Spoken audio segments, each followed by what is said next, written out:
A pergunta que eu faço para o MBL sobre a questão de segurança pública é o seguinte: nós temos um aumento da polícia matando mais dentro de comunidade ao longo de 30 anos aí, se você for puxar a estatística dentro do Brasil. Nós temos, inclusive, dentro disso aí, nós temos também um aumento de pena contra crimes, principalmente crimes hediondos, no Brasil, ao longo de 30 anos, se você for puxar. Só que no Brasil não teve redução justamente da questão da criminalidade, muito pelo contrário, teve aumento, né? Recentemente teve aquela chacina que rolou lá no Complexo da Penha, onde matou-se mais de 100 pessoas, e existem estudos feitos por universidades que mostram que esse tipo de atitude, esse tipo de chacina dentro de comunidade, quando você mata 100, nasce mais pessoas, inclusive de pessoas porque gera uma revolta dentro da sociedade, dentro dos filhos, dos parentes, daquelas pessoas que morreram dentro daquela situação. A pergunta que eu tenho para vocês é o seguinte: qual o projeto, qual a diretriz que vocês dariam para a questão de segurança pública para resolver esse problema da criminalidade no Brasil?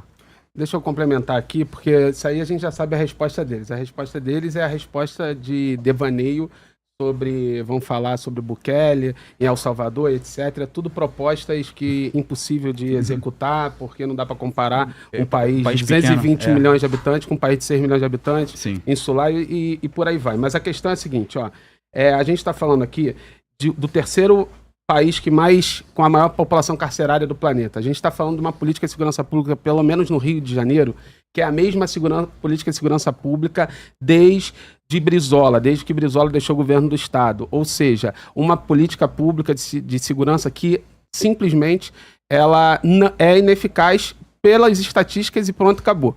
E aí, na réplica, eu vou deixar claro aqui a segunda parte do nosso pensamento aqui. Deixa eles responder aqui. Bom, então vamos lá, 5 minutos. Tá na tela aí? Vamos. Eu acho que o Leonel queria sentar desse lado aqui pra ele já responder, já que ele tentou adiantar aqui a resposta.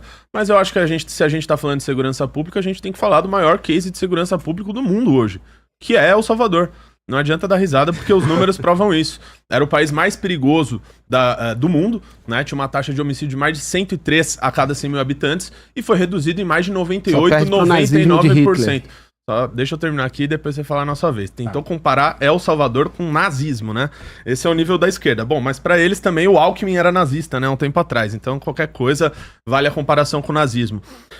El Salvador fez uma receita que é simples. Eu tive inclusive a oportunidade de ir para El Salvador 2 vezes. Fiz uma pergunta pro presidente Bukele do que poderia ser aplicado do modelo salvadorenho no Brasil. E ele, em partes, ele me respondeu algo similar ao que você tentou adiantar. De que El Salvador é um país muito pequeno, de 6, 7 milhões de habitantes, né? Mais de 1 milhão de pessoas saíram daquele país por causa da criminalidade, e que o Brasil ele tem que criar soluções próprias. Mas isso não faz com que a gente, por exemplo, não possa olhar para o bom exemplo e para as boas medidas que foram feitas lá. Aqui no Brasil a gente tem uma taxa de resolução de homicídios de mais ou menos 30%, ou seja, 70% dos homicídios que ocorrem no Brasil, a gente sequer acha a pessoa que cometeu um homicídio. A média da OCDE é de 65% nesse número. A média em El Salvador de resolução de homicídio é de 98%, 99%, ou seja, todo criminoso que comete um homicídio, ele é encontrado e ele é punido. Aqui no Brasil não. Ou seja, esse papo de que o Brasil tem uma grande população carcerária é uma balela, porque a maioria dos crimes no Brasil não são resolvidos. Então não tem como a gente falar que o Brasil tá indo no caminho certo, sendo que a maioria dos crimes a gente sequer acha o autor. Então como que o Brasil tem uma grande população carcerária? Pelo contrário, o Brasil tá faltando gente ser presa. E os números mostram isso. Então, o modelo salvadorenho, sim, é um modelo que a gente pode olhar as boas experiências e aplicar o que importa aqui no Brasil. Desculpa, Rafael, né? Você falou assim, diversos estudos, né? Mostram. Primeiro, assim, você tá falando de estudos de que quando você tira uma liderança criminosa, a violência aumenta. Isso acontece porque é o seguinte: quando você tira a liderança, há espaço, a disputa de poder entre as próprias facções. Foi o que aconteceu no México várias e várias vezes. Por isso que a gente defende justamente você fazer medidas que vão sublimar o crime em todas as instâncias, de uma vez. Não adianta você ir lá e pontualmente fazer um negócio aqui ou fazer outro ali. A gente defende uma ação continuada para combater o crime, inclusive mudança no Código Penal. O vereador citou aqui que, na verdade, a gente tem. Alguém citou aqui que a gente tem poucas pessoas presas e que isso na verdade não funciona. Eu vi seu debate, inclusive, com o Pimentel, né? Onde vocês divergiram bastante nisso. E eu discordo de você no seguinte sentido, cara. A repressão ela é fundamental para você mudar o sistema de incentivos, né? Você citou que o El Salvador não é um país que deve ser usado como modelo, mas eu discordo. Se você pegar, por exemplo, Estados Unidos, se você pegar estudos na Itália, eu tenho um estudo aqui que mostra que justamente a progressão de regime foi algo absolutamente terrível para a segurança pública. Ou você pode pegar o nosso próprio caso aqui em São Paulo. Tem um estudo do Perry Chiquida que ele mostra que mais de 90% das pessoas encarceradas aqui no Brasil, né, aqui em São Paulo, perdão, eles responderam que se eles tivessem certeza da punição, eles jamais cometeriam um crime. Mais do que isso, mais de 85% dessas pessoas também disseram que eles não precisavam cometer o crime que eles cometeram. Eles cometeram por causa de uma decisão econômica. Então, a partir do momento que você não tem o freio moral, e é todo esse papo que vocês adoram, educação, não sei o que lá, beleza. Quando você não tem esse freio, e o Brasil é um país que não tem esse freio, uma vez que você tem abandono parental, baixíssimos índices de educação, que inclusive o Lula tirou dinheiro da educação para aumentar dinheiro de emenda parlamentar, você pode me refutar se eu estiver falando alguma mentira aqui. Quando você não tem esse freio moral, você precisa do elemento de repressão. Ninguém aqui é sádico, ninguém aqui quer torturar bandido por diversão. Só que o lance é o seguinte, cara, se você não tem o freio moral, você precisa do freio de repressão, né? Isso é uma coisa meio óbvia e todos os estudos, todos que eu vi nesse sentido, inclusive de ONGs de esquerda, mostram o mesmo direcionamento. Sem repressão, você simplesmente não resolve criminalidade. Acabou? Acabou? Opa, me empresta esses 44 segundos aí, Arthur. Vamos lá, troca aí. Deixa eu te falar, olha aqui. Deixa eu riscar o chão aqui e explicar para quem está nos ouvindo a grande diferença do posicionamento sobre segurança pública da esquerda com o falso moralismo do MBL, do Partido Missão. É o seguinte, a gente entende que a segurança pública, pasme o que eu vou falar aqui, não é um problema, é uma consequência do problema. Parte desse preceito, eles acham que é o problema. Se você entender a segurança pública como o problema, é óbvio que se você escalonar a violência, você vai ficar enxugando o gelo, temporariamente vai diminuir, repressão mais repressão. Só que a pergunta que a gente faz é, quanto custa isso? Qual é a maior efetividade do ponto de vista prático? Olha o que a gente está dizendo. A gente está dizendo que você, que teve teu telefone roubado e está revoltado com o assaltante, e se puder dar um tirambaço na cara dele, a gente está dizendo que a gente também fica revoltado com esse cara, com esse monstro que a sociedade tem por aí. Só que a gente vai pro pragmatismo e entende que o fígado não vai resolver.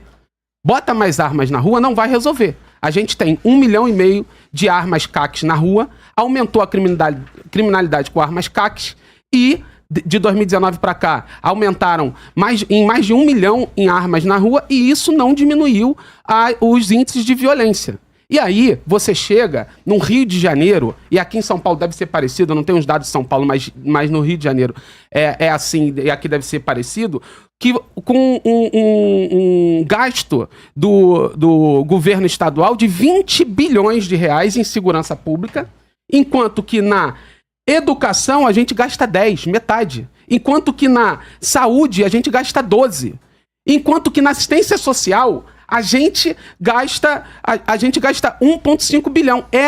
Esse sistema não vai dar certo nunca. Sabe por quê? Porque se você for num país seguro, desculpa, o primo, que acabei tomando o tempo todo, mas assim, se você for num país seguro, você vai perceber que não foi nessa lógica de guerra que eles chegaram naquele nível de segurança. Ou seja, não existe solução a curto prazo. A curto prazo, o mais eficiente, depois eu vou falar sobre a guerra no Complexo da Penha, vou trazer dados aqui e vou provar que aquela operação foi absurda, não resolveu em nada, só piorou, só gastou dinheiro público e aumentou a violência no Rio de Janeiro. Quer complementar com 30 segundos aí? Qual país é exemplo? Sim, inclusive El Salvador teve prisão em massa, né? Nós nem temos presídio para suportar o que vocês estão propondo. Qual foi o governo que mais fez? Quanto que custa isso? Rapidinho, qual foi o governo que custa teu projeto?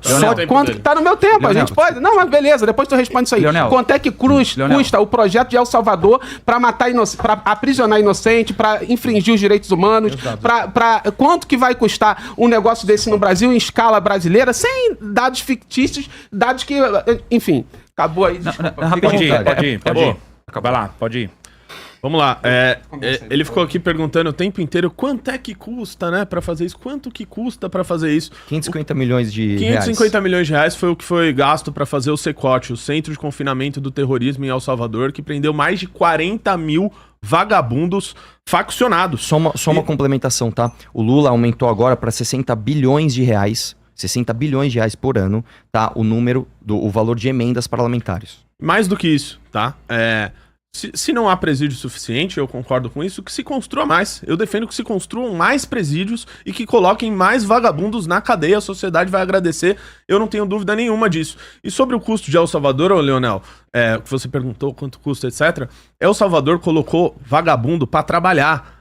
Lá tem um programa que chama Ócio Zero. Vagabundo, criminoso, de menor potencial ofensivo, esse tem o direito até de ser ressocializado. Ele vai lá e trabalha a favor do Estado para ele poder devolver à sociedade aquilo que ele roubou de outra pessoa. Então as pessoas passaram a trabalhar, limpar ruas, praias, a fazer equipamentos dentro da prisão, e aquilo fez com que o sistema de El Salvador, carcerário, se tornasse autossustentável, porque o próprio preso, ele banca a sua estadia na cadeia. Inclusive El Salvador tá vendendo vaga de presídio para outros países, vendeu para os Estados Unidos. Ou seja, é um sistema autossustentável. Essa desculpinha que você deu aqui de, mas quanto custa, né? Pode ser caro. O que é caro é o custo da criminalidade no Brasil, de você roubar, de você tirar algo das outras pessoas e de você fazer com que o país, você tenha que gastar coisas como, por exemplo, com blindagem de carro, com grade, com um monte de coisa que não faz sentido. Aqui em São Paulo tem gente que anda com o celular do bandido. Esse é o custo da criminalidade. Então, aqui a decisão é muito simples. Eu prefiro que se invista mais em segurança pública, que se gaste mais em segurança pública, porque a gente vive um estado de guerra. 25% do nosso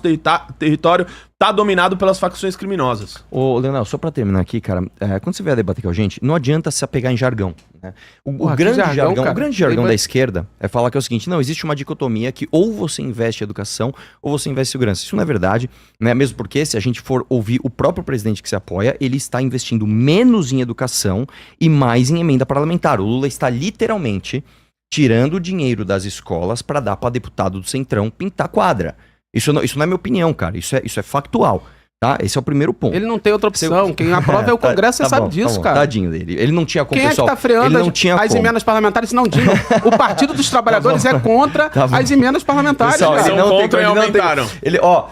Na campanha, sou contra o orçamento secreto e o sigilo. Chega na realidade, sigilo em tudo e emenda. Quem foi o único que bateu de frente com as emendas, se não foi o Flávio Dino? Você tá igual você. Foi o Flávio Dino ou não foi?